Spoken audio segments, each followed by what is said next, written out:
Hi everybody, Joanna here. Today I'm going to be giving you my wrap up for the second half of July and all of August.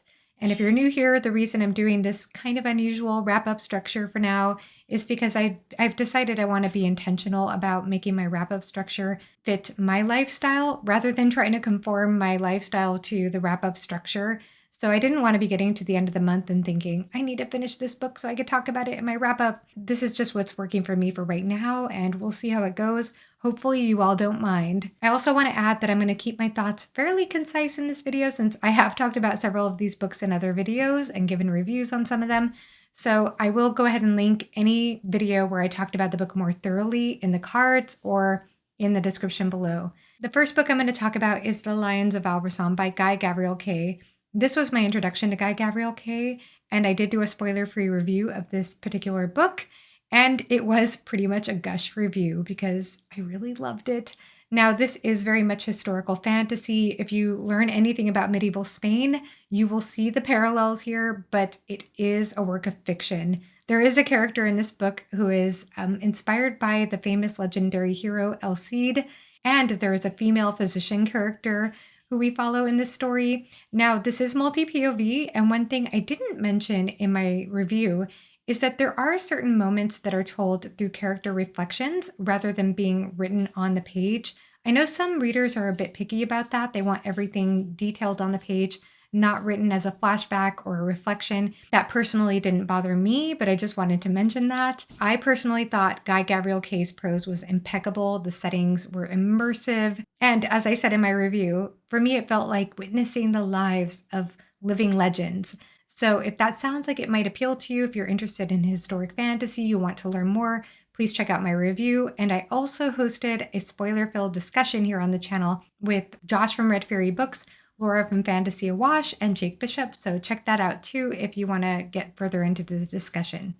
Next up, books 3 and 4 in the Long Price Quartet by Daniel Abraham. So this is An Autumn War and The Price of Spring. And I also did a review of the Long Price Quartet, a spoiler-free review of that book, in which I shared a lot of details. So you could also check that out. But I think this is a very interesting fantasy series in that we have 4 novella-length stories that are set apart by 15-year gaps. So we're telling a story over a long span of time, hence the word long in the series title, Long Price Quartet, and the repercussions of choice over time through an intimate portrayal of character experience. I noted the Japanese inspiration in this story, and I also talked about the magic in this story through the Ondot creatures. These are thought form creatures that are manifested by the poets in this world.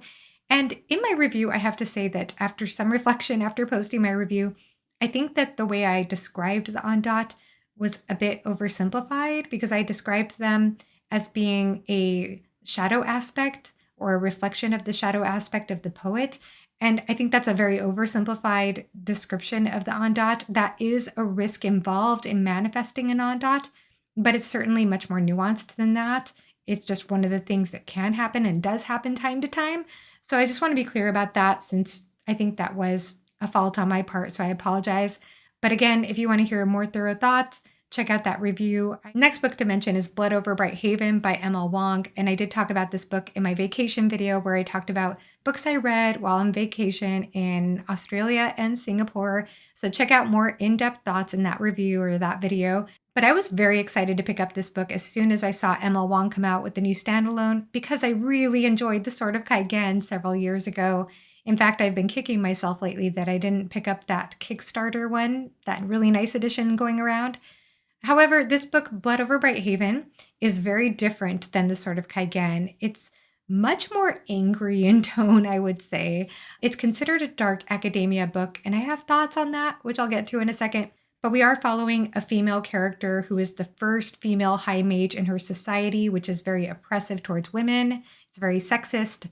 And she is mockingly assigned a janitor as a research assistant who is a clansman, and clanspeople are also very oppressed in this society. So you get the conversations between this female high mage and this janitor clansman coming from 2 different places of privilege, 2 different religious standpoints.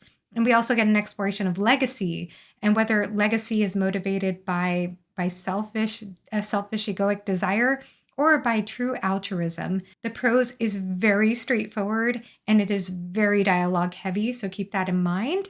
And I think that Emma Wang had a very clear vision of what she wanted to accomplish with this particular book.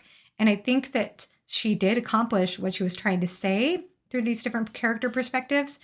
But I have to say that this just didn't quite appeal to my personal reading taste. One of the reasons why this didn't quite appeal to me is that I felt like the setup, the world, the society she created was very interesting initially, but I didn't feel like it got fleshed out enough for my taste. I wanted more atmosphere. It's considered dark academia, but it's not like we're going to classes daily and interacting with peers and professors. We do a little bit of that, but it's very minimal. It's much more focused on just these two characters, the female high mage and the janitor clansman. And then another thing that just didn't quite appeal to me personally is I thought that the conversations, while definitely clearly illustrating what Wang was trying to say, I thought they were just a little bit repetitive. And I found the prose a little bit modern for my taste. I felt as though some of the things in the setting, even though, like I said, it's very minimal as far as description and setting, the setting to me felt slightly 1950s with women wearing petticoats, with trains, and with automobiles, but not modern or recent technology. The technology is all magic based, which is fair. In a fantasy world, you can create any kind of combination of world you want. But it was a little off putting for me to imagine this setting that felt kind of mid 20th century inspired and to have dialogue that felt very 21st century, very modern day. And again, that's just a personal taste thing, of course. Another thing, too, is that I thought that the plot beats were very predictable, and that's not necessarily always a bad thing. There are several books I could think of where the climax is kind of given away at the beginning or it's kind of predictable. But where this kind of fell flat for me is I just didn't feel the tension building up to those things. But I do think this will find its right audience. I think that many readers will enjoy what Wang did with the standalone. East of Eden by John Steinbeck. I did talk about this in my vacation video, so you could check out more thorough thoughts there again. I did describe this as a modern day Adam and Eve and Cain and Abel retelling. I say modern, it was published, I think, in 1952. And this is a very sprawling story, as I also mentioned, because we are initially covering a lot of characters, and then it starts to focus in on some central characters, and it covers a long span of time. One of the main things that this story explores is how people respond to that unconscious desire or need for love and the destructive things they do to themselves and others in pursuit of that. It was very character focused. There are wonderful setting descriptions too, especially in Salinas Valley, California, the Salinas Valley in California. And I actually talked about this book with my mother. She saw my review of it and we talked on the phone. It turns out she read this book when she was a teenager, and she told me, I hope she doesn't mind me sharing, but she told me that this book affected her in a very emotional way when she was a teenager, because at the time she had a very hopeful worldview, and it was painful for her the way that Steinbeck doesn't hold back from showing you the harsh realities of life, of loss, of sorrow, of death, and she just didn't want to believe life could be so tragic in some ways. She said that she thinks she would feel differently now with some age and experience, but it did bring to mind just how poignant this was in places and the wistful feeling it gave me at the end. I finished this book, and while I appreciated the way it ended, it did leave me feeling suspended, and it made me kind of sad that I didn't have any more story with these characters. So there was something about it that just dug into me after a while, and I'm really glad I got to this.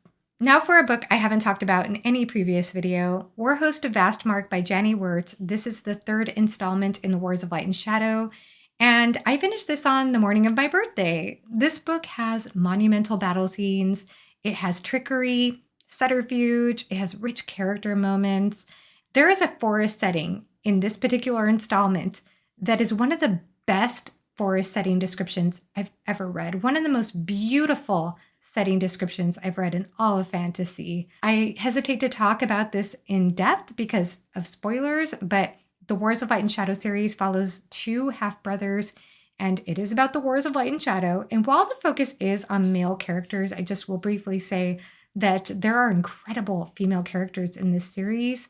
And I actually have a lot to say as far as who I think this series would appeal to. And a lot of the deciding factor, I think, is not only going to be if you're interested in a big epic world with incredible history and lore and ethereal magic, but also I think some of this will come down to your feelings about Janny Wurts' prose, because Janny Wurts is a very gifted writer. She utilizes a number of techniques. I know that A.B. Canavan from A Critical Dragon has been doing some analysis videos talking about the variety of things she does with her writing. But I will also say that this is a style that won't appeal to people who prefer a more straightforward writing style, like I was saying with Wang's book, Blood Over Bright Haven, that's very modern and very minimal in description. This particular series is very rich and lush, and it's all very intentional as well. I might try to do my own video on this topic at some point. So if you have questions about this series, please let me know, because I want to direct it to the right readers. I do think it's missing a larger audience that it deserves. And at the same time, I can understand how this might not be for all fantasy readers. Well, no book is, but I just want to make sure I direct it to the right people. So if you have specific questions about this series, please feel free to ask me. I'd be more than happy to talk about it or answer any questions you have. And I will be in a spoiler-filled discussion, if you have read it, with A.B. Canavan and with Philip Chase, A.B. Canavan, A Critical Dragon, and that will be on his channel. So stay tuned for that. I'll make sure to announce that in the community tab as well as my socials. So I'm really looking forward to that discussion. Next book is way outside my wheelhouse. It is All Roads Lead Here. It is a romance book, and I picked up the audiobook of this on an Audible sale a long while back, thanks to my friend Jack from Jack in the Book Stack. Jack was on a recent Why Read episode, so you've probably seen her here on my channel through that. But she recommended this to me because I got curious about romance after watching her channel. I have read some romance, just not a lot. And she recommended this one to me because she loves it. It's about a woman starting over in a small town in Colorado. She moves there after leaving a toxic relationship behind. She's a songwriter, and she ends up renting out a place that's connected to a house owned by a man who really doesn't want her there. He doesn't want anybody there, but this is arranged by his 16-year-old son, so eventually he gives in. And a very slow burn romance ensues. Now, this is very much the grumpy sunshine trope because the man is very grumpy.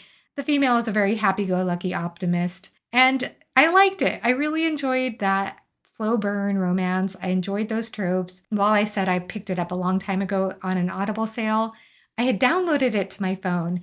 And then when I went on that trip I talked about, my vacation to Australia and Singapore, when we returned from that trip, we found our internet router was completely busted. So I had no Wi-Fi here in the house for several days after returning. And so since I usually listen to booktube videos going around the house while I'm doing stuff, that weekend I just ended up binging that book and I really enjoyed it. I had a good time with it. Now I have to say it does get a little steamy at the end.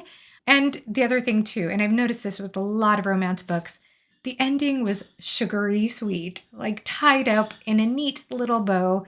That kind of ending is a bit of an adjustment for me as well, because I read a lot of books that have a more ambiguous or open ending or tragic ending, or an ending, like I said, with East of Eden that just leaves me feeling suspended somehow.